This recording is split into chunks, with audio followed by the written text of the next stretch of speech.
KPSC ಮಾಡಿರುವಂತಹ ಎಡವಟ್ಟಿನಿಂದ KAS Kannada ಅಭ್ಯರ್ಥಿಗಳ ಬಾಳು ಅತಂತ್ರದಲ್ಲಿ ಸಿಲುಕಿದೆ.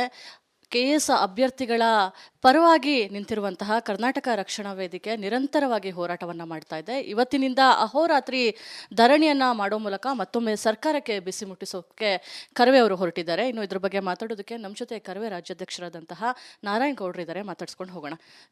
ಸರ್, ಮೊದಲಿಗೆ ಡಿಸೆಂಬರ್ನಲ್ಲಿ ನಡೆಯುವಂತಹ ಪ್ರೊಬೇಷನರಿ ಹುದ್ದೆಗಳಿಗೆ ಎಡವಟ್ಟು, ನಂತರ ಪ್ರಿಲಿಮ್ಸ್ ಎಕ್ಸಾಮ್ನಲ್ಲೂ ಕೂಡ 75ರಷ್ಟು ಕನ್ನಡದ ಏನು ಕ್ವೆಶನ್ಸ್ ಇದೆ, ಪ್ರಶ್ನೆಗಳಿದೆ, ಅದು ಕೂಡ ತಪ್ಪು.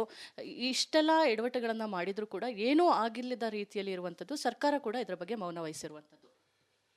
ಬಹುಶಃ ಯಾವುದೇ ಚಳವಳಿಯ ಸಂದರ್ಭದಲ್ಲಿ ನಾನು 3 ಬಾರಿ ಹೋಗಿ ಯಾವತ್ತೂ ಮುಖ್ಯಮಂತ್ರಿಗಳನ್ನ ಭೇಟಿ ಮಾಡಿರಲಿಲ್ಲ.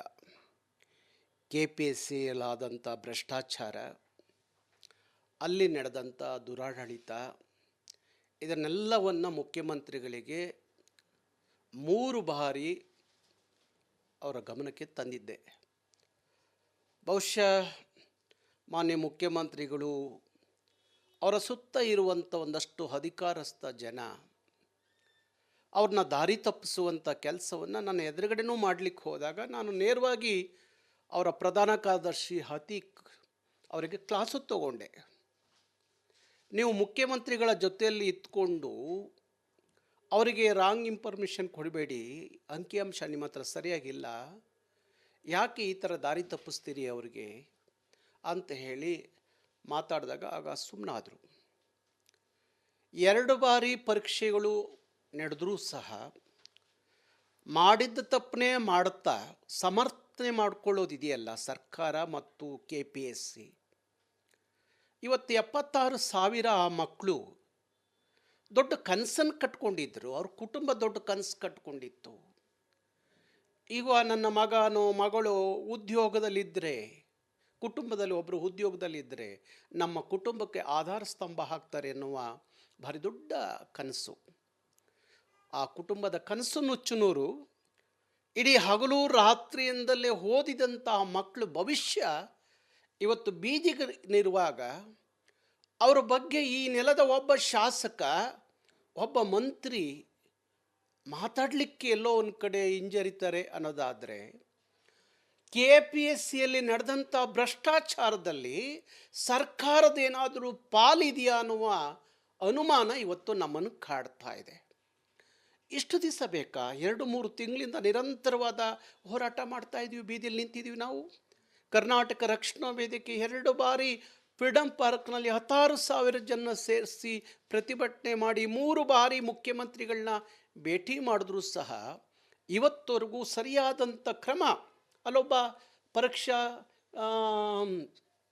ಕಂಟ್ರೋಲರು ಜ್ಞಾನೇಂದ್ರ ಕುಮಾರ್ ಅಂತ ಹೇಳಿ ಉತ್ತರ ಪ್ರದೇಶದ ಮೂಲ ವ್ಯಕ್ತಿ ಅವನು ಕನ್ನಡದ ಮಕ್ಕಳು ನಮಗೆ ಅನ್ಯಾಯ ಆಗಿದೆ, ಹೀಗಾದರೆ ನಾವು ಬದುಕಬೇಕಾ ಅಂತ ಹೇಳಿ ಸೋಷಿಯಲ್ ಮೀಡಿಯಾದಲ್ಲಿ ಅವರು ಚರ್ಚೆ ಮಾಡಿದ್ರೆ ಆ ಅಧಿಕಾರಿ ಈ ನಿಮ್ಮ ನೋವನ್ನು, ನಿಮ್ಮ ದುಃಖವನ್ನು ನಾನು ಎಂಜಾಯ್ ಮಾಡ್ತೀನಿ, ಖುಷಿ ಪಡ್ತೀನಿ ಅಂತ ಹೇಳಿ ನೇರವಾಗಿ ಟ್ವಿಟರಲ್ಲಿ, ಫೇಸ್ಬುಕ್ನಲ್ಲಿ ಹಂಚಿಕೊಳ್ಳುವಾಗ ಆ ಅಧಿಕಾರಿ ಮೇಲೆ ಕನಿಷ್ಠ ಕ್ರಮ ಆಗಬೇಕು ಅಂತ ಹೇಳಿ ಒತ್ತಾಯ ಮಾಡಿದ್ರೂ ಇವತ್ತು ಪರೀಕ್ಷಾ ನಿಯಂತ್ರಣಾಧಿಕಾರಿಯಾಗಿ ಆ ವ್ಯಕ್ತಿನೇ ಮುಂದುವರಿತಾ ಇದ್ದಾನೆ ಅನ್ನೋದಾದರೆ, ಈ ಮಹಾನ್ ಭ್ರಷ್ಟರ ಕೂಟದಲ್ಲಿ ಸರ್ಕಾರದ ಪಾತ್ರ ಏನು ಅನ್ನೋದು ನಾವು ಪ್ರಶ್ನಿಸುವಂಥ ಕಾಲಕ್ಕೆ ಸಾರ್ವಜನಿಕವಾಗಿ ಬಂದಿದ್ದೀವಿ ಅಂತೇಳಿ ಅನ್ನಿಸ್ತಾ ಇದೆ.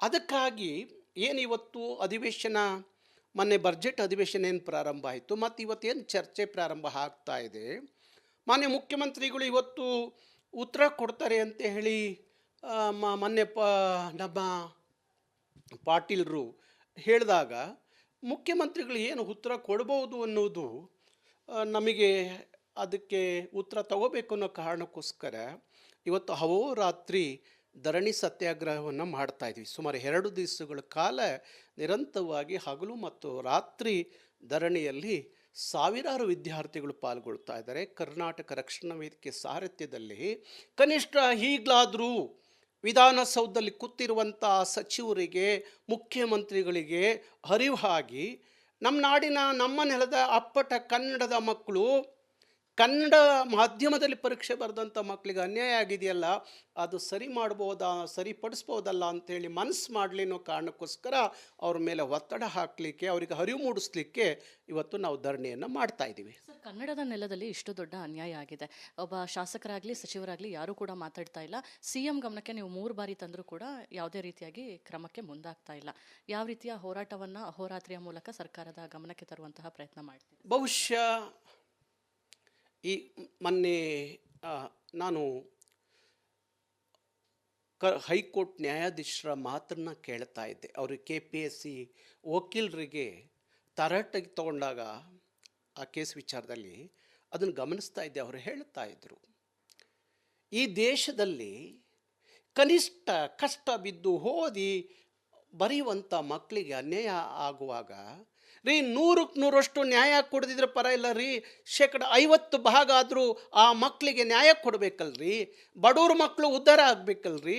ಶ್ರೀಮಂತರು ಹಣವಂತರೇ ಬೆಳಗ್ತಾ ಹೋದರೆ ಉದ್ಧಾರ ಆದರೆ ಆ ಬಡಪಾಯಿಗಳು ಏನು ಮಾಡಬೇಕ್ರಿ?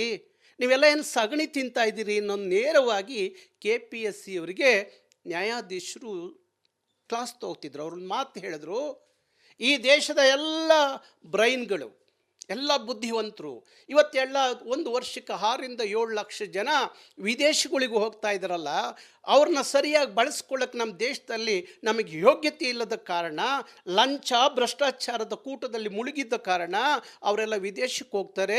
ವಿದೇಶ ಕೈ ಬೀಸಿ ಕರೆಯುತ್ತೆ ನಮ್ಮ ದೇಶದ ವಿದ್ಯಾವಂತರನ್ನ. ಅವರಲ್ಲಿ ಆ ದೇಶ ಕಟ್ತಾ ಇದ್ದಾರೆ. ನಮ್ಮ ದೇಶ ಇಲ್ಲಿ ಹಾಳಾಗ್ತಾ ಇದೆ. ಯಾಕೆ ಹಾಳಾಗ್ತಾ ಇದೆ ಅಂತ ನಿಮ್ಮಂಥ ಭ್ರಷ್ಟರುಗಳು ಇದ್ದಾರಲ್ಲ, ಭ್ರಷ್ಟ ಕೂಟ ಇದೆಯಲ್ಲ, ಅದರಿಂದ ನಮ್ಮ ನೆಲದ ಮಕ್ಕಳು ಹಾಳಾಗ್ತಾ ಇದ್ದಾರೆ ಅನ್ನೋ ಮಾತು ಹೇಳಿದರು.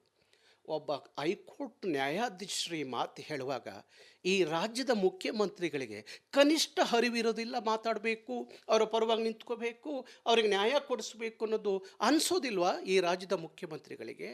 ಹಾಗಾಗಿ ನಾವು 2 ತಿಂಗಳಿಂದ ನಿರಂತರವಾಗಿ ಈ ಚಳವಳಿಯನ್ನು ತಗೊಂಡು ಹೋಗ್ತಾ ಇದ್ದೀವಿ. ಕನಿಷ್ಠ ಕೊನೆಗೆ ಅವರು ಇನ್ನೊಂದು ಮಾತು ನ್ಯಾಯಾಧೀಶರು ಹೇಳಿದ್ರು, ಇದು ಮುಂದುವರೆದ್ರೆ ಇಡೀ ದೇಶದಲ್ಲಿ ಈ ನೆಲದ ಯುವಕರು ದೊಡ್ಡ ಕ್ರಾಂತಿಗೆ ಮುಂದಾಗ್ತಾರೆ, ನೀವು ಯಾರೋ ಅವ್ರನ್ನ ಕಂಟ್ರೋಲ್ ಮಾಡೋದು ಕಷ್ಟ ಆಗುತ್ತೆ ಅನ್ನೋ ಮಾತು ಹೇಳಿದ್ರು. ಅವ್ರಿಗೆ ನೋಡಿ ಅದು ಚೆನ್ನಾಗಿ ಅರ್ಥ ಆಗಿದೆ. ಹಾಗೆ ನಾವು ಹೇಳ್ತಾ ಇದ್ದೀವಿ ಸರ್ಕಾರಕ್ಕೆ, ಮುಖ್ಯಮಂತ್ರಿಗಳು ಹೇಳ್ತಾ ಇದ್ದೀವಿ, ನಮ್ಮ ಹೋರಾಟ ಏನು ಇವತ್ತು ನ್ಯಾಯಯುತವಾಗಿ ನಾವೇನು ಹೋರಾಟ ಮಾಡ್ತಾಯಿದ್ದೀವಿ, ಚಳುವಳಿಯ ತಗೊಂಡು ಹೋಗ್ತಾ ಇದ್ದೀವಿ, ನಮ್ಮ ಮಕ್ಕಳಿಗೆ, ನಮ್ಮ ನೆಲದ ಮಕ್ಕಳಿಗೆ, ಕನ್ನಡದ ಮಾಧ್ಯಮದಲ್ಲಿ ಪರೀಕ್ಷೆ ಬರೆದಂಥ ಮಕ್ಕಳಿಗೆ ನ್ಯಾಯ ಸಿಗಲಿಲ್ಲ ಅಂದರೆ ಈ ಹೋರಾಟದ ಸ್ವರೂಪ ಬೇರೆ ಪಡ್ಕೊಳ್ಳುತ್ತೆ. ಆಗ ಯಾರೂ ಕಂಟ್ರೋಲ್ ಮಾಡೋಕ್ಕಾಗೋದಿಲ್ಲ ಅನ್ನುವ ಎಚ್ಚರಿಕೆಯನ್ನು ಕೊಡುವ ಮುಖಾಂತರ ಈಗ ಆಗಿರುವಂಥ ಅನ್ಯಾಯವನ್ನು ಸರಿಪಡಿಸಿ ಅಂತ ಹೇಳಿ ಒತ್ತಾಯಿಸ್ಲಿಕ್ಕೋಸ್ಕರ ಹಗಲು ರಾತ್ರಿ ಧರಣಿ ಮಾಡ್ತಾ ಇದ್ದೀವಿ. ಇವಿಷ್ಟು ನಾರಾಯಣಗೌಡ ಅವರ ಮಾತು. ಅಂದರೆ ಪ್ರಮುಖವಾಗಿ ಕನ್ನಡ ಅಭ್ಯರ್ಥಿಗಳಿಗೆ ಆದಂತಹ ಅನ್ಯಾಯವನ್ನು ವಿರೋಧಿಸಿ ಸರ್ಕಾರದ ಗಮನವನ್ನು ಸೆಳೆಯೋದಕ್ಕೆ ಈಗಾಗಲೇ ಕಳೆದ 2 ತಿಂಗಳಿನಿಂದ ಹೋರಾಟವನ್ನು ನಡೆಸ್ತಾ ಇದ್ವಿ. ಈ ಹೋರಾಟಕ್ಕೆ ಮನ್ನಣೆಯನ್ನು ಸಿಗಲಿಲ್ಲ ಅಂತ ಹೇಳಿದರೆ ಮುಂದೊಂದು ದಿನ ಕ್ರಾಂತಿಯಾಗಿ ಇದು ಬೆಳೆಯುತ್ತೆ ಅನ್ನೋ ಒಂದು ಎಚ್ಚರಿಕೆಯನ್ನು ಕೂಡ ಕೊಟ್ಟಿರುವಂಥದ್ದು. ಕ್ಯಾಮ್ರಾ ಪರ್ಸನ್ ಮಹೇಶ್ ಬಿಡಿದಿ ಜೊತೆ ದೀಪ್ತಿ ತೋಳ್ಪಾಡಿ, ರಿಪಬ್ಲಿಕ್ ಕನ್ನಡ, ಬೆಂಗಳೂರು.